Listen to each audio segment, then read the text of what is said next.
আমার প্রিয় ও স্নেহের 2024 সালের নতুন বছরের সপ্তম শ্রেণীর ছাত্রছাত্রী বন্ধুরা, আশা করি তোমার সবাই ভালো আছো। আজ আমরা যে বিষয়টি নিয়ে আলোচনা করব, সপ্তম শ্রেণীর থার্ড সামেটিভ অর্থাৎ ফাইনাল পরীক্ষার ভূগোলের সিলেবাস, প্রশ্নকাঠামো এবং নমুনা প্রশ্নপত্র নিয়ে। প্রথমে তোমরা সিলেবাসটা দেখে নাও, কী কী বিষয় তোমাদের থার্ড সামেটিভ অর্থাৎ ফাইনাল পরীক্ষায় থাকবে। ফাইনাল পরীক্ষার ক্ষেত্রে ফুল মার্কস থাকবে তোমাদের 70, আর সময় তোমায় থাকবে 2 ঘন্টা 30 মিনিট। তোমায় থাকবে পৃথিবীর গতি, ভূপৃষ্ঠের কোন স্থানের অবস্থান নির্ণয়, বায়ুচাপ, ভূমিরূপ, নদী, জল দূষণ, মাটি দূষণ আর ইউরোপ। ভালো, তোমরা সিলেবাসটা দেখে নাও। এবার আমরা নমুনা প্রশ্নপত্রটা দেখে নেব। ভালো করে দেখে নাও সিলেবাসটা।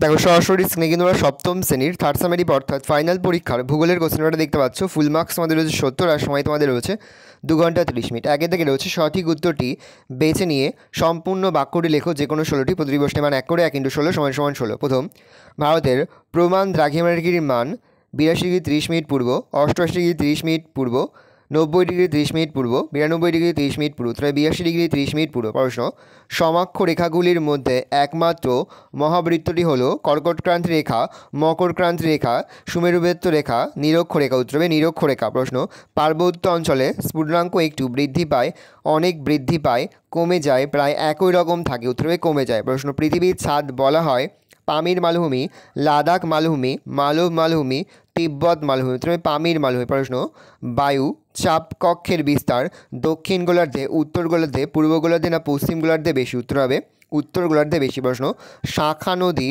প্রধানত সৃষ্টি হয় উচ্চ প্রবাহে, মধ্য প্রবাহে, বদ্বীপ প্রবাহে, কোনটি সঠিক নয়? উত্তর হবে বদ্বীপ প্রবাহে। প্রশ্ন, নদী প্রবল বেগে মোহনায় সমুদ্রে এসে মিলে বা মিশে সাধারণত মিয়েন্ডার বদ্বীপ, নদী বদ্বীপ, খাড়ি তৈরি করে। উত্তর হবে খাড়ি তৈরি করে।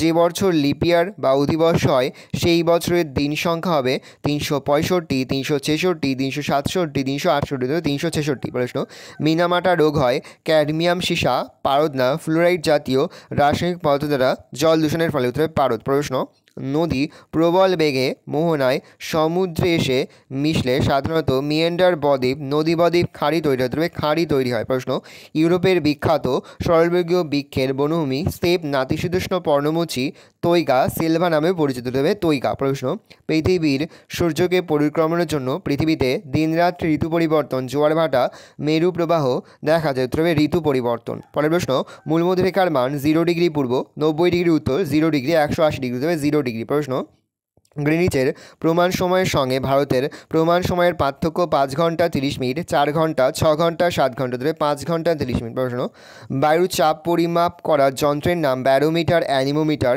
থার্মোমিটার না হাইগ্রোমিটার? উত্তর হবে ব্যারোমিটার। প্রশ্ন, ভারতের একটি স্তূপ পর্বতের উদাহরণ হলো আল্পস, সাতপুরা, ফুজিয়ামা, হিমালয় পর্বত। হবে সাতপুরা। প্রশ্ন, নদীর প্রবাহের সৃষ্টি একটি ভূমিরূপ হলো বদ্বীপ, মিয়েন্ডার, জলপ্রপাত না ক্যানিয়ন? উত্তর হবে বদ্বীপ। প্রশ্ন, ব্ল্যাকফুট রোগটি ফ্লোরাইড দূষণ, ক্যাডমিয়াম দূষণ, আর্সেনিক দূষণ, ইউট্রিফিকেশনের কারণে ঘটে। তবে আর্সেনিক দূষণ। প্রশ্ন, ইউরোপের বৃহত্তম হ্রদ হলো ওনেগা, ভেনার, বৈকাল, ল্যাডোগা। উত্তর হবে ল্যাডোগা। পরের প্রশ্ন, 2000 শূন্যস্থান পূরণ করা। প্রতিটি প্রশ্নের মান 1 করে 1 × 5 = 5। টেমস নদীর উৎপত্তি হচ্ছে ড্যাশ পাহাড় থেকে? উত্তর হবে কর্সওয়াল্ড। পরের প্রশ্ন, পারদ দূষণে ড্যাশ রোগের সৃষ্টি? উত্তর হবে মিনামাটা। প্রশ্ন, পামির মালভূমিকে ড্যাশ বলে? উত্তর হবে পৃথিবীর ছাদ। পরের প্রশ্ন, ভারতের প্রমাণ দ্রাঘিমা ড্যাশ পূর্ব দ্রাঘিমা? উত্তর হবে 82 ডিগ্রি 30 মিনিট। প্রশ্ন, লন্ডন নভেকার প্রধান নদী ড্যাশ? উত্তর হবে টেমস। পরে হচ্ছে বাক্যটি সত্য হলে ঠিক ও অসত্য হলে ভুল লেখো। প্রতিটি প্রশ্নের মান 1 করে 1 × 5 = 5। শীতল ও ভারী বাতাসে জলীয় বাষ্প খুবই কম থাকে। উত্তর হবে ঠিক, তাহলে আমরা ঠিক লিখব। প্রশ্ন, মালভূমির অপর নাম টেবিল ল্যান্ড? উত্তর হবে ঠিক, তাহলে আমরা ঠিক লিখব। প্রশ্ন, গঙ্গা ব্রহ্মপুত্র সমভূমি হলো লোয়ের সমভূমির উদাহরণ? উত্তর হবে ভুল, তাহলে আমরা ভুল লিখব। প্রশ্ন, নবীন ভঙ্গিল পার্বত্য অঞ্চল অত্যন্ত ভূমিকম্প প্রবণ? উত্তর হবে ঠিক, তাহলে আমরা ঠিক লিখব। বায়ুচাপ মাপার যন্ত্রটি হলো অ্যানিমোমিটার? উত্তর হবে ভুল, তাহলে আমরা ভুল লিখব। সি এ দেখে হচ্ছে এক কথায় উত্তর দাও। প্রতিটি প্রশ্নের মান 1 করে 1 × 5 = 5। কোন নদীর তীরে রুর শিল্পাঞ্চল গড়ে উঠেছে? দেবে রাইন। প্রশ্ন, যেখান থেকে অনেকগুলো পর্বতমালা চারিদিকে প্রসারিত হয় তাকে কি বলে? উত্তর হবে পর্বতগ্রন্থি। প্রশ্ন, জলপাই গাছ ইউরোপের কোন জলবায়ু অঞ্চলে দেখা যায়? উত্তর ভূমধ্যসাগরীয় জলবায়ুর। প্রশ্ন, পৃথিবীতে বায়ুর চাপ সবচেয়ে বেশি কোথায়? উত্তর সমুদ্র পৃষ্ঠে। প্রশ্ন, কোন পদার্থ মাটিতে মিশে না গিয়ে দূষণ ঘটাবে? প্লাস্টিক। পরে হচ্ছে বাম দিকের সঙ্গে ডান দিক মিলিয়ে লেখো। প্রশ্নের মান 1 করে 1 × 5 = 5। সোনারপুর হবে ব্যবচ্ছিন্ন মালভূমি, লন্ডন হবে পুনরপ্তানি বন্দর, এসেন হবে রুরের রানী, গ্রিনিচ হবে মূলমধ্যরেখা, জলপ্রপাত হবে নদীর উচ্চ প্রবাহ। তাহলে একেরটা হবে সি এর সঙ্গে, দুয়েরটা হবে ই এর সঙ্গে, তিনেরটা হবে ডি এর সঙ্গে, চারেরটা হবে এর সঙ্গে, আর পাঁচেরটা হবে বি এর সঙ্গে। 3 দাগে রয়েছে সংক্ষেপে উত্তর দেওয়া যে কোনো 4টি প্রতিবিপ্রশ্নের মান 2 করে 2 গুণ 4 সমান 8। প্রথম, পৃথিবীর কক্ষতল কাকে বলে? পৃথিবীর কক্ষপথ বা সূর্য প্রদক্ষিণের পথটি যে সমতলে অবস্থান করে তাকে পৃথিবীর কক্ষতল বলে। বৈশিষ্ট্য: পৃথিবীর কেন্দ্র সূর্যের কেন্দ্র কক্ষতলের সমতলে অবস্থান করে। 2, পৃথিবীর মেরুরেখা কক্ষতলের সঙ্গে সর্বদা 66.5 কোণে হেলে থাকে। ট্রাক ফার্মিং কি? ফুল, ফল, শাকসবজি ইত্যাদি পচনশীল দ্রব্য ট্রাকের মাধ্যমে কাছাকাছি বাজারে সরবরাহ করাকে বলে ট্রাক ফার্মিং। মার্কিন যুক্তরাষ্ট্রে এই ধরনের পদ্ধতি বহু প্রচলিত। পরের প্রশ্ন, বায়ু চাপ দেয় কেন? বায়ু কঠিন তরল গ্যাসীয় উপাদান দ্বারা গঠিত মিশ্র পদার্থ। প্রধানত গ্যাসীয় উপাদান দ্বারা গঠিত বায়ুর মধ্যস্থিত বিভিন্ন গ্যাসের অণুগুলি আলগাভাবে ঘুরে বেড়ানোর সময় পরস্পরের মধ্যে ধাক্কা খায়। এটা হবে ধাক্কা খায়। এই ধাক্কার কারণেই চাপের সৃষ্টি হয়। বায়ুর ওজন আছে বলেই বায়ু চাপ দেয়। সমুদ্রপৃষ্ঠে বায়ু চাপ প্রতি বর্গ ইঞ্চিতে 14.7 পাউন্ড বা 1013.25 মিলিবার বা 760 মিলিমিটার বা 76 সেন্টিমিটার পারস্তম্ভের উচ্চতার সমান। প্রশ্ন, কেবলমাত্র ভঙ্গিল পর্বতেই ভাঁজ দেখা যায় কেন? ভূত্বক গঠনকারী দুটি অভিসারী পাত অ্যাটমসফিয়ারে ভাসমান অবস্থায় যখন একে অন্যের দিকে এগিয়ে আসতে থাকে তখন এদের মধ্যবর্তী অংশে দীর্ঘদিন ধরে সঞ্চিত পলিরাশিতে ভাঁজ পড়ে তনাকারে যে পর্বতের সৃষ্টি হয় তাকে ভঙ্গিল পর্বত বলে। উদাহরণ: এশিয়ার হিমালয়, দক্ষিণ আমেরিকার আন্দিজ, ইউরোপ মহাদেশের আল্পস, উত্তর আমেরিকার রকি পর্বতমালা প্রভৃতি। জলবিভাজিকা কাকে বলে?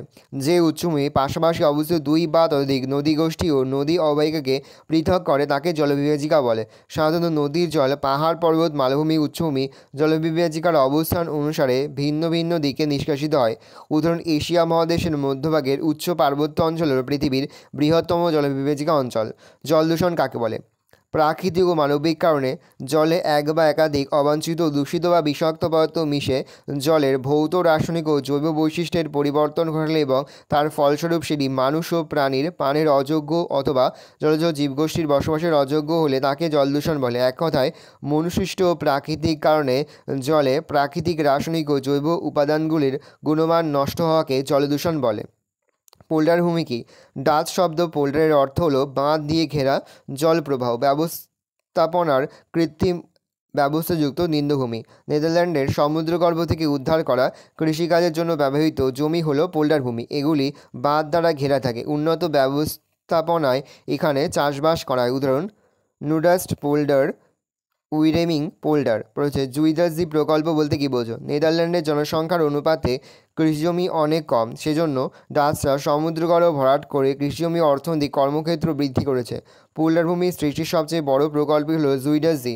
জুইডার্জি একটি উপসাগর। নেদারল্যান্ডের এই উপসাগরের উত্তর দিকে জুইডার এবং দক্ষিণ দিকে জি বলে।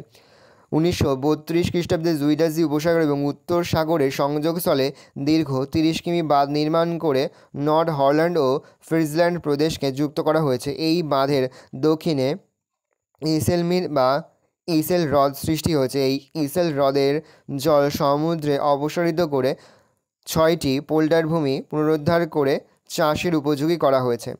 পরে 4 দাগে নিচের প্রশ্নগুলোর উত্তর দাও। যে কোনো 4টি প্রতিপ্রশ্নের মান 3 করে 3 গুণ 4 সমান 12। প্রথম, সুমেরু প্রবাহ ও কুমেরু প্রবাহ কী?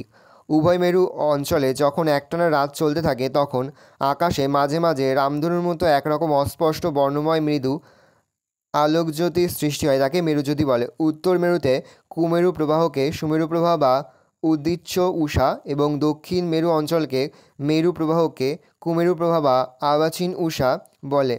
সূর্য থেকে আগত ক্ষুদ্র তরঙ্গের সঙ্গে বায়ু গ্যাসীয় উপাদানগুলির সংঘর্ষে তারা পরমাণুতে ভেঙে যায় এবং শক্তিশালী প্রোটন ও ইলেকট্রন কণা সৃষ্টি হয়। এই উত্তেজিত পরমাণু থেকে এক প্রকার আলোকরশ্মি বিচ্ছুরিত হয়ে থার্মোস্ফিয়ারের মেরুজ্যোতি সৃষ্টি করে। চৌম্বক ক্ষেত্রের মধ্যে অবস্থিত আয়নিত বায়ুকণাগুলি লাল, সবুজ বা কখনো সাদা রঙের আলোক বিচ্ছুরণ ঘটায়। মেরু অঞ্চলে রাত যেহেতু খুব গাঢ় অন্ধকারাচ্ছন্ন হয় না কিন্তু দীর্ঘ হয়, তাই শুধুমাত্র মেরু অঞ্চল থেকে এই সব নানান ধরনের আলোক বিচ্ছুরণ ঘটতে দেখা যায়। আচ্ছা, অক্ষরেখার প্রধান বৈশিষ্ট্যগুলি লেখো। অক্ষরেখার বৈশিষ্ট্যগুলো: 1, প্রত্যেকটি অক্ষরেখা পূর্ণবৃত্ত। 2, সব অক্ষরেখার পরিধি সমান নয়। 2, পৃথিবীকে এগুলি পূর্ব থাইপেন পশ্চিমে বেষ্টন করে আছে। 2, 4 এই রেখাগুলি পরস্পর সমান্তরাল। 5 একই অক্ষরেখা থেকে নিরক্ষরেখা মেরুবিন্দু দূরত্ব সমান। 6 একই অক্ষরেখার ভিন্ন স্থানে একই সময়ে সূর্যোদয় মধ্যাহ্ন সূর্যাস্ত হয় না। 7 অক্ষরেখার মধ্যে নিরক্ষরেখা মহাবৃত্ত মেরুদয় বিন্দুতে পরিণত হয়েছে। লাভা সমভূমি ও লোয়ের সমভূমি বলতে কী বোঝো? লাভা সমভূমি ভূ অভ্যন্তরে গলিত ম্যাগমা ভূপৃষ্ঠের দুর্বল ফাটলের মধ্যে দিয়ে লাভা রূপে বাইরে বেরিয়ে এসে অনুভূমিকভাবে সঞ্চিত হয়ে যে সমভূমি গঠন করে তাকে লাভা সমভূমি বলে। উদাহরণ: গুজরাটের মালব সমভূমি। লোয়ের সমভূমি প্রবল গতিবেগ সম্পন্ন বায়ু দ্বারা মরুভূমির অতি সূক্ষ্ম বালুকণা বহু দূরে প্রবাহিত হয়ে কোনো অবনমিত অঞ্চলে সঞ্চিত হয়ে যে সমভূমির সৃষ্টি করে তাকে লোয়ের সমভূমি বলে। চীনের হুয়াংহো অববাহিকা। নদী কী কী পথে ক্ষয়কাজ করে আলোচনা করো। নদী সাধারণত তার প্রবাহপথে 5টি প্রক্রিয়ার মাধ্যমে ক্ষয়কাজ করে থাকে। সেগুলি হলো: 1 জলপ্রবাহজনিত ক্ষয়। নদীর প্রবল গতিবেগ সম্পন্ন জলস্রোতের আঘাতে নদী উপত্যকার শিথিল শিলা ও প্রস্তরখণ্ড বিচ্ছিন্ন ও স্থানচ্যুত হয়, একে জলপ্রবাহজনিত ক্ষয় বলে। 2 অবকর্ষজনিত ক্ষয়। জলপ্রবাহজনিত ক্ষয়ের ফলে সৃষ্ট নানান আকৃতির পাথর ও শিলাখণ্ড জলস্রোতের সঙ্গে অনগ্রসর হওয়ার সময় নদীর তলদেশে ও পার্শ্বদেশ ঘর্ষণ করতে করতে অগ্রসর হয়, একে অবকর্ষজনিত ক্ষয় বলে। 3 ঘর্ষণজনিত ক্ষয়। নদীর জলস্রোতের সঙ্গে চলমান শিলাখণ্ড যখন নিজেদের মধ্যে ঘর্ষণ বা ঠোকাঠুকির ফলে চূর্ণ বিচূর্ণ হয় তখন তাকে ঘর্ষণজনিত ক্ষয় বলে। 4 দ্রবণজনিত ক্ষয়। নদীর প্রবাহপথে চুনাপাথর বা লবণ জাতীয় দ্রব্য থাকলে তা জলে দ্রবীভূত হয়ে ক্ষয়প্রাপ্ত হয়, একে দ্রবণজনিত ক্ষয় বলে। বুদ্বুদজনিত ক্ষয়। উত্তাল নদীর স্রোতের জটিল জলবাতে বুদ্বুদ সৃষ্টি হয়। বুদ্বুদের মধ্যে প্রচণ্ড বায়ুচাপ থাকে, তা নদীগাত্রে ফেটে গিয়ে শিলাস্তর চূর্ণ বিচূর্ণ হয়, একে বুদ্বুদজনিত ক্ষয় বলে। শিলা থেকে মাটি সৃষ্টির উৎপত্তি কিভাবে হয়েছে? নানান প্রাকৃতিক শক্তি দ্বারা উৎপন্ন শিলাচূর্ণ বা রেগলিত খনিজ পদার্থ এবং জৈব পদার্থের মিশ্রণে শীতল ও নরম স্তর ভূত্বকের ওপর মাটি রূপে সৃষ্টি হয়। মৃত্তিকা সৃষ্টির প্রক্রিয়াগুলি নিম্নরূপ: 1 শিলার চূর্ণ বা রেগলিত বিভিন্ন প্রকার জটিল যান্ত্রিক রাসায়নিক ও জৈবিক প্রক্রিয়ায় মাটিতে পরিণত হয়। 2 প্রাথমিক পর্বে সৌরশক্তি জল অক্সিজেন জৈব শক্তি ও খনিজ পদার্থ প্রভৃতি সংযোজন বর্জন রূপান্তর ও হস্তান্তরের মাধ্যমে এবং দ্বিতীয় পর্বে হিউমিফিকেশন খনিজীকরণ ইলুভিয়েশন প্রভৃতি মৌলিক প্রক্রিয়ার মাধ্যমে মৃত্তিকার উৎপত্তি ঘটে। 3 ল্যাটারাইজেশন পডজলাইজেশন অ্যালকালাইজেশন সলিলাইজেশন ক্যালসিফিকেশন প্রভৃতি বিভিন্ন প্রক্রিয়া দ্বারা ভূপৃষ্ঠে বিভিন্ন রকম মৃত্তিকার উদ্ভব ঘটে। জলদূষণ নিয়ন্ত্রণের বিভিন্ন উপায়গুলি লেখো। জলদূষণ নিয়ন্ত্রণ বা প্রতিরোধ করার উপায়গুলি হলো: 1 কৃষিজমিতে রাসায়নিক সার ও কীটনাশক ব্যবহার কমাতে হবে। 2 শিল্প কলকারখানা থেকে নির্গত উষ্ণ জল ও বজ্র পদার্থ কোনো একটি নির্দিষ্ট স্থানে ফেলতে হবে। জল ঠান্ডা করে তারপর জলাশয়ে ফেলতে হবে। যত্রতত্র আবর্জনা ফেলা নিষিদ্ধ করতে হবে। 4 খনিজ তেল উত্তোলন ও পরিবহনের ক্ষেত্রে সতর্কতা অবলম্বন করতে হবে। ডিটারজেন্ট ব্যবহার বন্ধ করা বা কম করতে হবে বা কমাতে হবে। 6 আর্সেনিক দূষণ প্রতিরোধ করার জন্য পূর্ব পরিকল্পনা গ্রহণ করতে হবে। জলের অতিব্যবহার ও অপচয় বন্ধ করতে হবে। আর আধুনিক প্রযুক্তির সাহায্যে জল পরিশোধনের ব্যবস্থা করতে হবে। 9 পানীয় জলের কূপ খনন করার আগে পার্শ্ববর্তী অঞ্চল ভালো করে পর্যবেক্ষণ করতে হবে। 10 প্লাস্টিকের ব্যবহার কমানো ও জলাশয়ে নিক্ষেপ করা যাবে না। পুকুর ও জলাশয়ের পাশে মলমূত্র ত্যাগ না করা, পশু পাখির মৃতদেহ নিক্ষেপ না করা। প্রতি বছর জলাশয় সংস্কারের ব্যবস্থা করতে হবে। 13 স্কুল কলেজ ক্লাব সংগঠন ও এনজিওর মাধ্যমে সর্বস্তরের মানুষের মধ্যে জনসচেতনতা বৃদ্ধি করতে হবে। 14 জলদূষণ রোধ করার জন্য সরকারকে কঠোর আইন প্রণয়ন করতে হবে। ভারত সরকার 1947 সালে জল আইন প্রণয়ন করেছে। 1977, 1988, 1991 সালে তা সংশোধনের মাধ্যমে আরও কঠোর করা হয়েছে। 15 সাগর মহাসাগরে পারমাণবিক পরীক্ষা নিরীক্ষা বন্ধ করতে হবে। নগরায়ন কীভাবে মাটিকে দূষিত করে? শহরাঞ্চলে বহুতল বাড়ি নির্মাণ, রাস্তাঘাট ও সেতু নির্মাণ, খাল ও পরিখা খনন, জল নিকাশি ও প্রণালী প্রভৃতি নির্মাণ কাজের সময় যন্ত্রের আঘাতে মাটিতে ফাটল সৃষ্টি হয়, মাটি অত্যাধিক আলগা হয়ে যায়। তাই নির্মিত কাজ চলাকালীন মাটি দ্রুত ক্ষয় হতে থাকে। জনসংখ্যা বৃদ্ধির ফলে বাসস্থানের চাহিদা বৃদ্ধি পাচ্ছে। বৃক্ষছেদনের ফলে মাটি ক্ষয় পাচ্ছে, যা পরোক্ষভাবে মৃত্তিকার দূষণ ঘটাচ্ছে। শহরাঞ্চলে মৃত্তিকা দূষণের মাধ্যমগুলি হলো: 1 জৈব অজৈব মাধ্যম। শহরাঞ্চল ও শিল্পাঞ্চলে হাজার হাজার টন জৈব অজৈব মাটিতে জমে মাটি দূষণ করছে। 2. গৃহস্থলীর আবর্জনা। পলিথিন, প্লাস্টিক, অন্যান্য গৃহস্থলীর আবর্জনা জমিকে দূষিত করে তোলে। প্রশ্ন, ইউরোপের ভূমধ্যসাগরীয় জলবায়ু অঞ্চলের কৃষিকাজ সম্পর্কে আলোচনা করো। ইউরোপের ভূমধ্যসাগরীয় জলবায়ু অঞ্চলে অধিবাসীদের প্রধান জীবিকা হলো কৃষিকাজ। কৃষিকাজ 3 প্রকার, যথা 1. ফল চাষ। এই অঞ্চলে ফল চাষের অনুকূল জলবায়ু থাকে। এখানে প্রচুর পরিমাণে আঙুর, জলপাই, লেবু, কমলালেবু, আপেল, ডুমুর, আখরোট, পেঁচ, খোবানি, নাশপাতি, চেরি, বাতালেবু, কুল প্রভৃতি ফল প্রচুর পরিমাণে উৎপন্ন হয়। এই সব টক মিষ্টি জাতীয় প্রচুর রসালো ফল উৎপাদনের জন্য অঞ্চলটি পৃথিবী বিখ্যাত। এই কারণে ভূমধ্যসাগরীয় অঞ্চলকে পৃথিবীর ফল ভাণ্ডার বা পৃথিবীর ফলের বাগান বা পৃথিবীর ফলের ঝুড়ি বলা হয়। খাদ্যশস্য চাষ। এখানকার প্রধান উৎপাদিত খাদ্যশস্য হল গম। এছাড়া ধান, ভুট্টা, যব, মিলেট, ওট, বীজ, গাজর, বাঁধাকপি, টমেটো, মটরশুঁটি, তামাক প্রভৃতি চাষ হয়। 3. অন্যান্য ফসল চাষ। এই অঞ্চলে অন্যান্য কৃষিকাজের মধ্যে কর্ক, তুঁত গাছ, কার্পাস বা তুলো, বাদাম প্রভৃতি প্রধান। 5 দাগে রয়েছে নিচের যে কোনো 3টি প্রশ্নের উত্তর নিজের ভাষায় লেখো। প্রশ্নের মান 5 করে, 5 × 3 = 15। প্রথম, মালভূমি সৃষ্টির কারণ আলোচনা করো। তবে 1 দিয়ে পয়েন্ট করবে ভূ আলোড়ন ও পাত সঞ্চালন।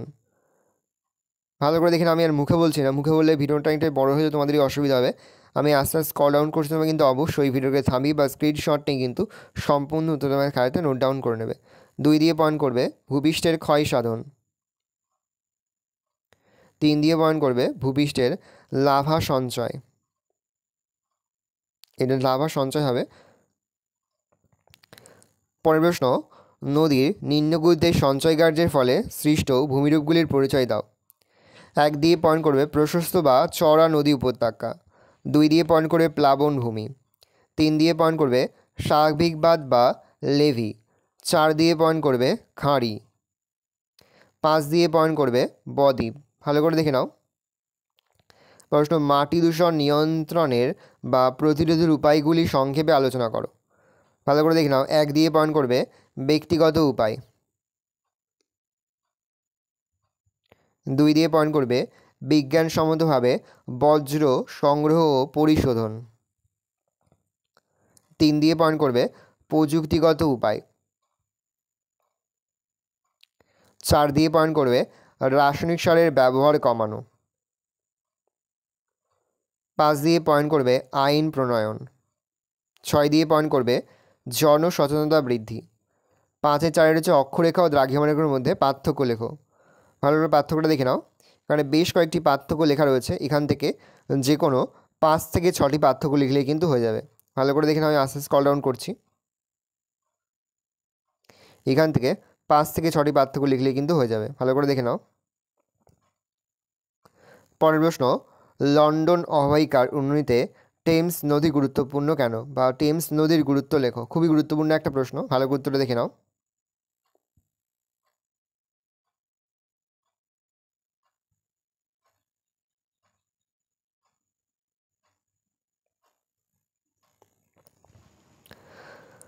ভালো করে দেখে নাও। এই রয়েছে টোটাল তোমাদের থার্ড সামেটিভ অর্থাৎ ফাইনাল পরীক্ষার সপ্তম শ্রেণীর ভূগোলের কোশ্চেন পেপার।